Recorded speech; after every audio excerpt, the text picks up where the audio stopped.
Hi, welcome to the screencast for Chapter 15 or Topic 15 on drugs and medicine and Section D5, which talks about stimulants. So as I mentioned in Section D4, this is the other group of drugs that affects the central nervous system, but instead of depressing them, they tend to stimulate or increase the activity of brain and your alertness. So they're used to prevent drowsiness or increase concentration. They also have physiological effects since they're affecting the brain and the spinal cord. They tend to help breathing by relaxing airways, so they can be used to help treat bronchitis. They may reduce appetite, so they're common in diet pills. They may cause palpitations or tremors, which usually isn't a good thing. And in excess, they can cause extreme restlessness, sleeplessness, fits, delusions, and even hallucinations. So most stimulants also alter the levels of neurotransmitters. So with depressants, you're typically decreasing those, and with stimulants, you're increasing them. And examples of common stimulants are caffeine and nicotine are ones that a lot of people use in our society, but also amphetamines, cocaine, and Ritalin would all be other stimulants. So looking at amphetamines, excuse me, they have a structure very similar to adrenaline, so they basically mimic the effects of adrenaline. And adrenaline, excuse me, is part of your body's response to any kind of a threat, your fight or flight reflex.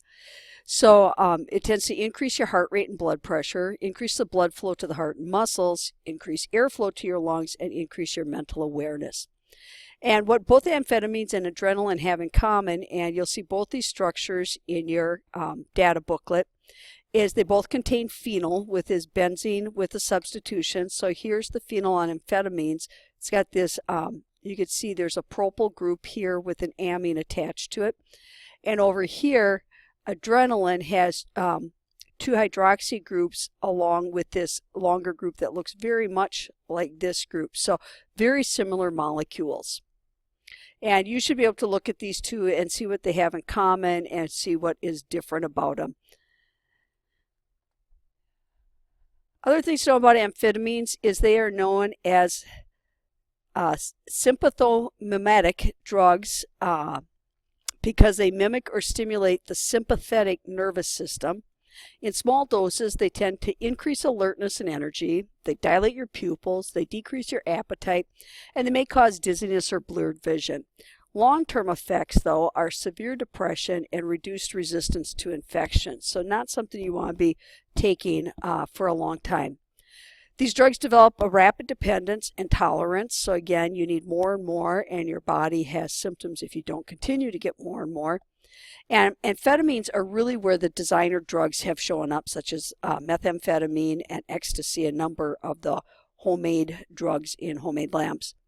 Abuse of amphetamines through overuse is a global problem, causing brain damage and death to many people who indulge in them. Excuse me, certainly is not widespread as ethanol or alcohol is in our societies, but certainly among illegal drugs, one of the more abused and one with greater long-term consequences for a number of people. Another stimulant, nicotine, is a highly addictive stimulant. Of course, you probably know that most people became addicted to this through smoking. Traditional cigarette smoking is being replaced by e-cigarettes or patches. People get their nicotine through their patch, but it's one of the most widespread and abused of all stimulants. It's found in tobacco, but it's also found naturally in low concentrations in a number of other plants: tomato, potato, eggplant, and green pepper. It's either inhaled or chewed to get into your system. It's also lipid soluble, so it's going to pass the blood-brain excuse me, barrier and have some effect on your brain activity. It, like other stimulants, increases your level of adrenaline and alters other neurotransmitters, so you get a slight buzz from this. And effects change with increased consumption over time. And this is your basic nicotine molecule. So you notice you have a substitution within the benzene ring for nicotine. There's a nitrogen replacing one of the carbons on the benzene. And then you also have this 4-carbon structure with 1 nitrogen attached to it.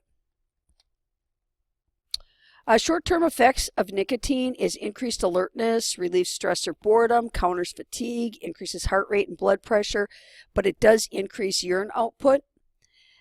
Long-term effects are high blood pressure, increased risk of heart disease, and coronary thrombosis, which is a blood clot. That's a fancy name of saying that. So I'm going to try and get rid of that so you realize that's all together.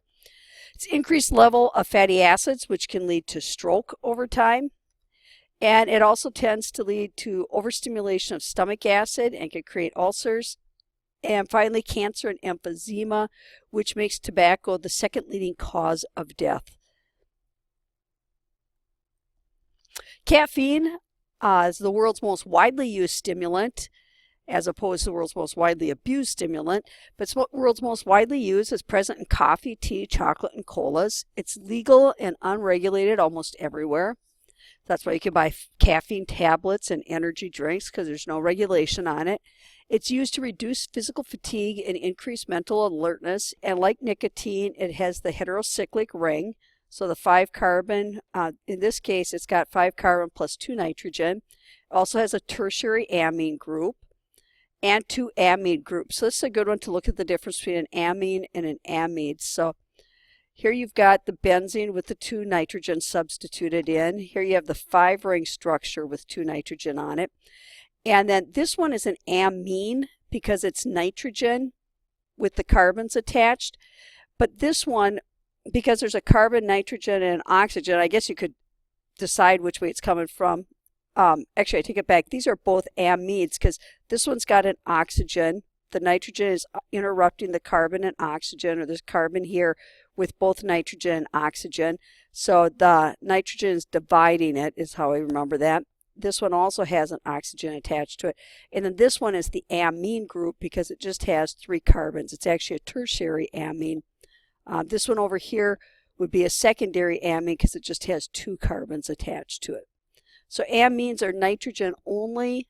Amides, there's nitrogen dividing the carbon and oxygen up. It's I think of it as substituting in for the oxygen on a carboxylic acid.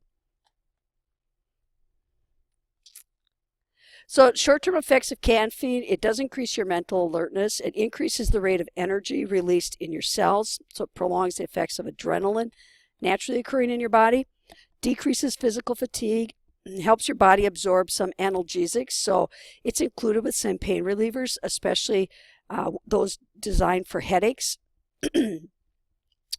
You'll see it on migraine medication, often has caffeine in it. It acts as a diuretic if you take it long term, which means it makes you pee more. It can cause anxiety, irritability, and insomnia. You get a little twitchy from it. It can cause dependence, and it can actually give you a headache and nausea when withdrawing from it. So those are the stimulants that I expect you to be familiar with. And if you're going to concentrate on just a couple of them, I would say you can expect to see the most questions regarding nicotine and amphetamines.